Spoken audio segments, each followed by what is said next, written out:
We don't hate you. We don't care enough about you to hate you. We just see that you're a fool. You make a fool out of yourself virtually every day. That's why we talk about you. We're laughing at you. We're making a mockery of you. You're making a mockery of yourself. It's not hatred. You really should learn to distinguish between those two different emotions, because you're receiving one in droves, and it's not hatred. You can act, like you're Beyonce all you want. You're not.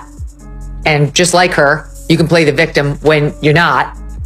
But you're going to have your hands full with people laughing at you because you behave so foolishly. When Megyn Kelly goes after a politician, it isn't a mild critique, it's a career-level blowtorch. Jasmine Crockett, once hyped as the Democrats' fiery newcomer, found herself stripped of polish and dragged into the unforgiving glare of reality. Kelly didn't simply poke holes in Crockett's carefully crafted persona. She tore it apart, piece by piece, exposing her as more spectacle than substance. What was billed as a meteoric rise to power now looks more like a spectacular crash landing, one from which Crockett may never fully recover. I've had about enough of her. She wants to be like a member of the squad. She thinks of herself like an AOC. She talks like, she's from the hood. Meanwhile, she grew up in a nice family. She didn't talk like this 3 years ago. 3 years ago, she sounded like you and I sound in this conversation. Like, I'm really excited to be going to Congress. I can't wait to get started on my new job. And now she's like, we need a smack. Megyn Kelly zeroes in on Jasmine Crockett's habit of mistaking sheer noise for genuine power. The louder Crockett shouts, the more she seems to believe she's winning the debate, but volume isn't intelligence, and outrage is no substitute for evidence. Kelly methodically highlights the hollowness of Crockett's style, revealing that beneath the shouting, wild gestures, and overblown theatrics lies almost no real substance. It's like watching someone slam their fists on the table while the real conversation happens in another room entirely. Crockett confuses the echo of her own voice with authority, and Kelly dismantles that illusion with ruthless precision.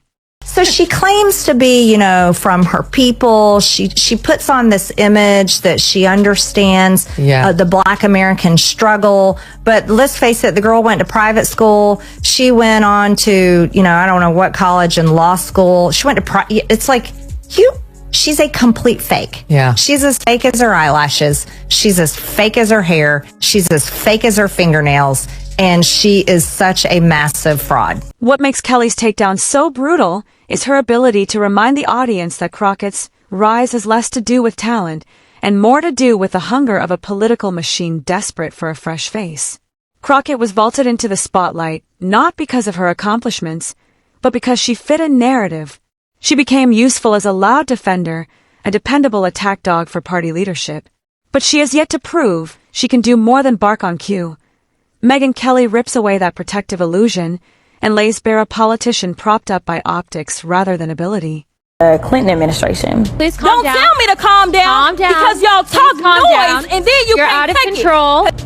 He said, Jasmine, what you have to realize is that if you are really going to make change, it's not going to be in the Texas House.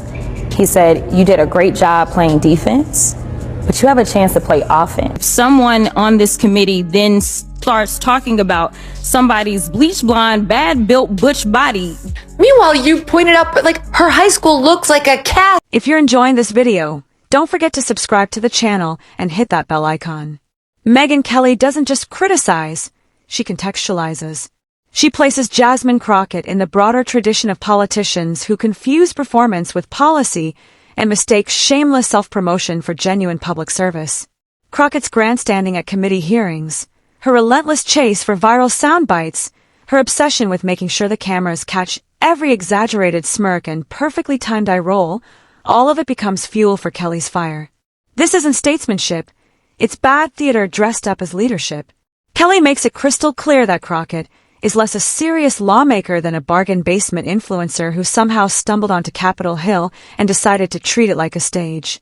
Things was we were having a committee hearing on oversight, and it was really late at night, and I was really irritated because I'm always like, why can't we work normal work hours like regular people, 8 to 5? I don't know what's wrong with Congress that we're always doing crazy things at 9, 10, 11, 2 a.m. under Nancy Pelosi.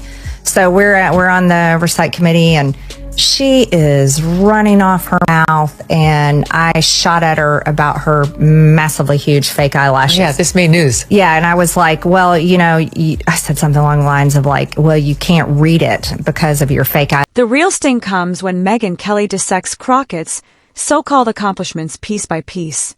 Crockett's legislative record is unimpressive, to put it charitably, and painfully thin on substance. She has an undeniable talent for inserting herself into controversies and generating headlines, but when it comes to crafting meaningful legislation or delivering tangible results, her portfolio all but disappears. Kelly drives this point relentlessly, contrasting Crockett's non-stop self-promotion and flair for theatrics with the glaring absence of real achievements for her constituents. It's a brutal, unforgettable reminder that Crockett's greatest talent lies not in leadership or governance, but in pure political self-preservation. But you're going to have your hands full with people laughing at you because you behave so foolishly. And the fact that you're a diva bitch behind the scenes, so much worse. You're not even beloved by your staff. Like, you alienate everyone. The people who know you best don't like you. The people who are just glancing at what you're putting out there publicly don't like you. So who likes you? Megyn Kelly zeroes in on Crockett's heavy reliance on identity politics.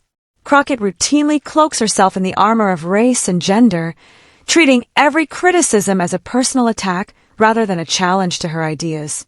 Kelly slices through that tactic like a hot knife through butter, exposing how it masks shallow arguments, weak strategies, and misplaced priorities.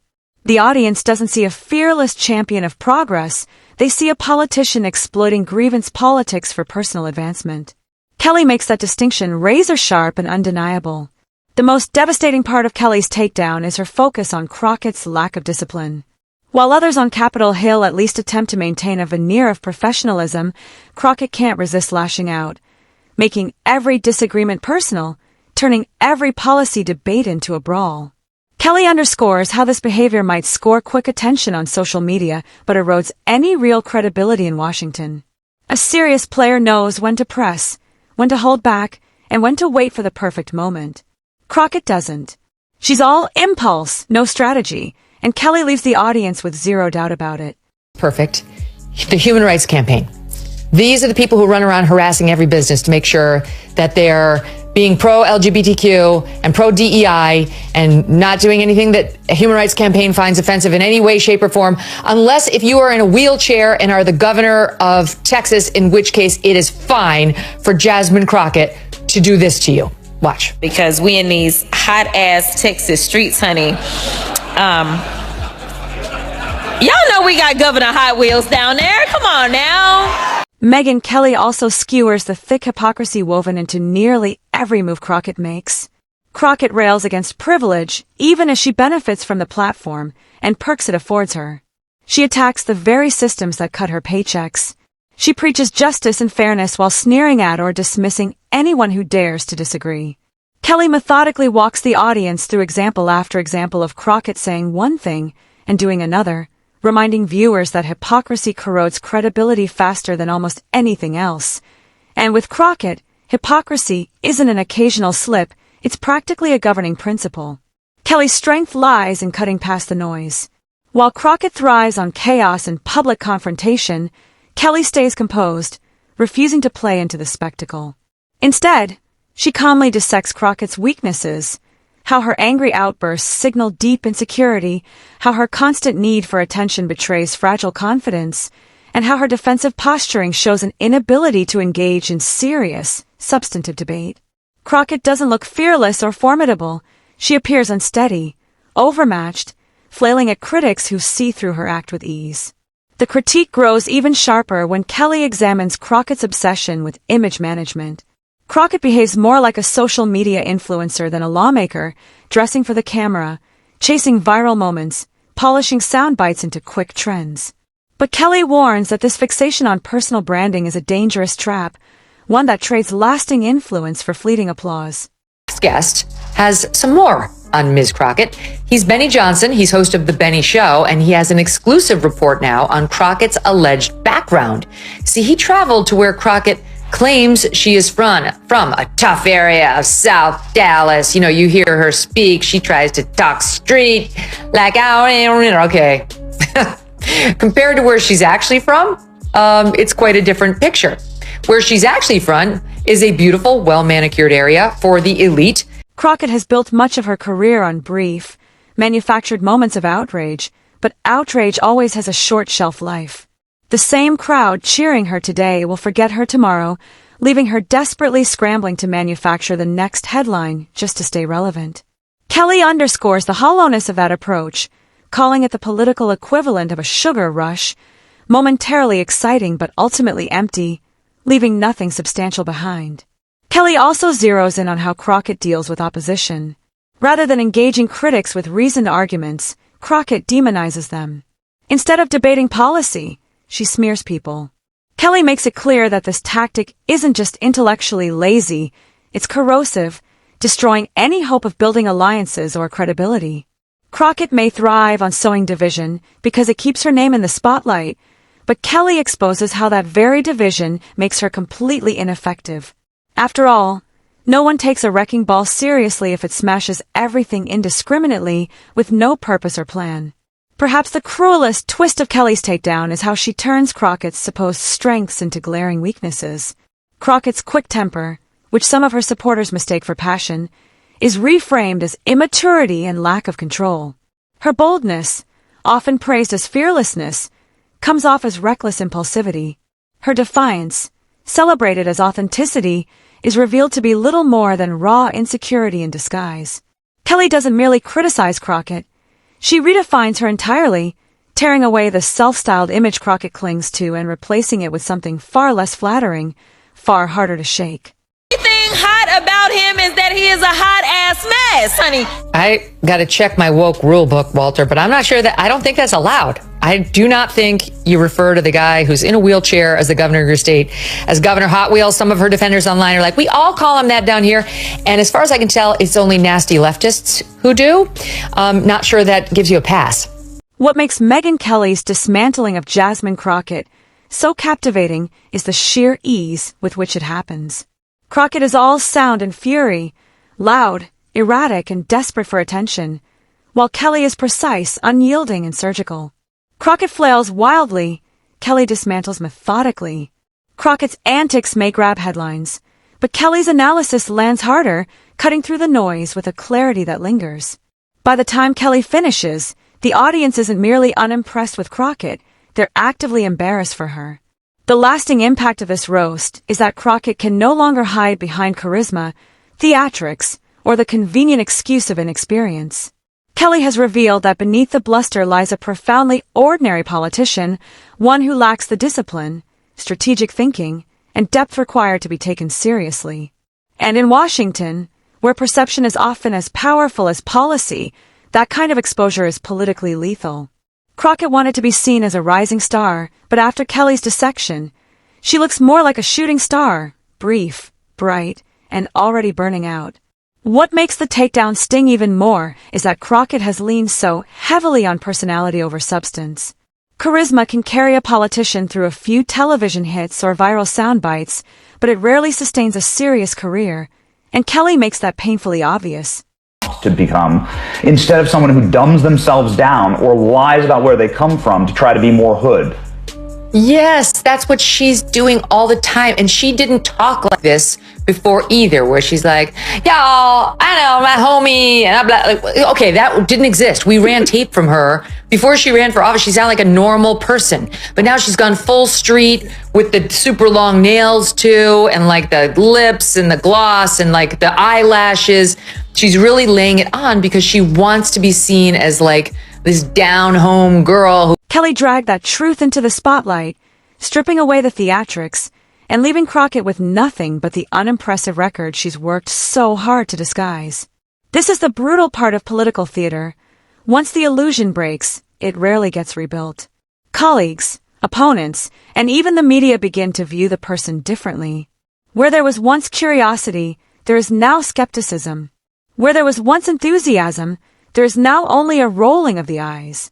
Crockett's problem isn't simply that Kelly roasted her, it's that Kelly did so in a way that confirmed what many suspected but hadn't said aloud. The emperor has no closed moment doesn't fade. In politics, it often becomes the only thing people remember. Kelly has effectively redrawn Crockett's political portrait. Instead of the ambitious upstart shaking up the system, she now appears as just another overhyped name destined to fizzle out. How do you even there's no reaching across the aisle to that. No, not at all. Well, she's not a real person. So some interesting things that I've always observed about her is how she treats her staff. She treats her staff like they are just beneath her. I read that in the New York Post. Can you confirm? Yes. Wow. So she always has, one of her young male staffers has to carry her big, heavy handbag for her. She just hands it off. It's like... The lesson is harsh but unmistakable, without real substance. Every political star burns out faster than it ever rises. Crockett's critics now have ammunition. Her allies carry seeds of doubt. And the voters who once gave her the benefit of the doubt will scrutinize her every move the next time she steps onto a public stage. That shift in perception is deadly and rarely reversible. Washington thrives on reputation, on whispered judgments in marble hallways, on stories traded behind closed doors like currency. Kelly's dismantling of Crockett won't just linger in headlines. It will echo in those private conversations. Every stumble Crockett makes from this moment forward will be measured against Kelly's takedown. Every misstep will harden the belief that she's not prepared, not serious, not capable of living up to the hype. That label becomes a self-fulfilling prophecy. Once you're tagged as unserious in Washington, doors slam shut, alliances weaken, and opportunities disappear before they even reach your desk. Crockett now stands squarely in the political danger zone, where unchecked ambition collides head-on with cold reality. We know that we work for the American people, and what we not gonna do is stand around while they pull this that they trying to pull right now. What do you, we have videotape. Why are you talking like that? No one believes this bull. And now she's graduated to acting like a thug. So congratulations, your term in the U.S. Congress is going really well. If she doubles down, she risks appearing desperate and reckless. If she retreats, she looks beaten and weak. There's no safe path left, and that is precisely why Kelly's takedown is so devastating. It cornered her completely.